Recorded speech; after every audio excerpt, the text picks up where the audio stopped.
রাজধানী জুড়ে দিন দিন ভয়ঙ্কর হয়ে উঠেছে শয়তানের নিঃশ্বাস নামক ড্রাগ ব্যবহারের অভিনব প্রতারণা। এই ড্রাগের মাধ্যমে কৌশলে মানুষকে নিয়ন্ত্রণে নিয়ে মুহূর্তেই সর্বস্ব লুটে নিচ্ছে কিছু চক্র। তবে কিভাবে শয়তানের নিঃশ্বাস নামের কেমিক্যাল ব্যবহার করা হয় তার বিস্তারিত বাংলা টিভিকে বলেছেন বিশেষজ্ঞ চিকিৎসক। বিস্তারিত থাকছে প্রান্ত পারভেজের প্রতিবেদনে।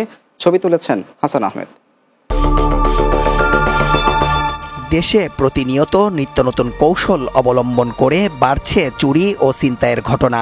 তাই তো এবার নতুন কৌশল হিসাবে ছিনতাইকারী আর প্রতারকরা ব্যবহার করছে ভয়ঙ্কর মাইন্ড সেটআপ ড্রাগ শয়তানের নিঃশ্বাস। এটি ব্যবহারের ফলে প্রতারকরা যে নির্দেশনা দেন তাই পাগলের মতো পালন করেন ভুক্তভোগীরা। এমনই চক্রের ফাঁদে পড়ে সবকিছু খুইয়েছেন মোহাম্মদপুরের ঢাকা উদ্যানের বাসিন্দা পেয়ারা বেগম।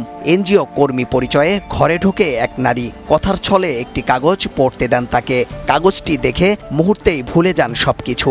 এরপর চোখের সামনেই সর্বস্ব লুটে নিয়ে দিব্যি চলে যায় সেই নারী।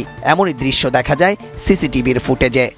উনি ঢুকলো আমার পিছনে পিছনে, ঢুকা উনি আমার পিছন থেকে 4টা ফরম আইন আমার নাকের কাছে দেশে। আমি দেখছি, দেখার পরই আমি আর কিছু কইতে পারি না। পেয়ারা বেগমের মতো এমনই এক চক্রের ফাঁদে পড়েছিলেন একই এলাকার সুমি বেগম। রাস্তায় দাঁড়িয়ে সকলের সামনেই শরীর থেকে স্বর্ণালংকার খুলে নিজেই তুলে দেন চক্রের হাতে। তার স্বাভাবিক জ্ঞান ফেরার আগেই সবকিছু নিয়ে চম্পট মারে চক্রটি। হাতের এরকম আঙ্গুলে ধরে গেলে, আন্টি আমার একটু হেল্প করেন, এগুলো বলতে বলতে পরে কি হয়েছে আমি আর বলতে পারি না। পরে আমি যে জিনিস খুলে দিয়ে দিছি আমি আর কি বুঝতে পারিনি। এই ড্রাগের মাধ্যমে মানুষের মস্তিষ্ককে অপরাধীরা কিভাবে তাদের নিয়ন্ত্রণে নেন সেই বিষয়টি জানালেন এই চিকিৎসক। এই স্কোপোলামিন যদি বাধাগ্রস্ত করে ফেলে তখন ব্যক্তি কিছুক্ষণের জন্য অসাড় হয়ে যান, তখন কিন্তু তাকে নির্দেশ দেওয়া হলে তিনি সেই নির্দেশ হয়তো পালন করতে পারেন।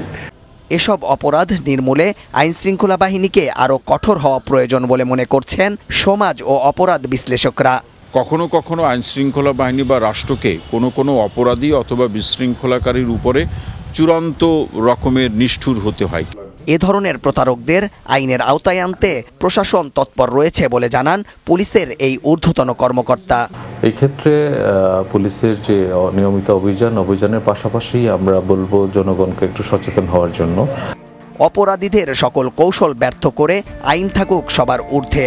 আইনশৃঙ্খলা বাহিনী আরও দ্বিগুণ কৌশলী হয়ে সকল অপরাধীদের শাস্তির আওতায় আনবে এমন প্রত্যাশা সকলের। প্রান্ত পারভেজ, বাংলা টিভি, ঢাকা।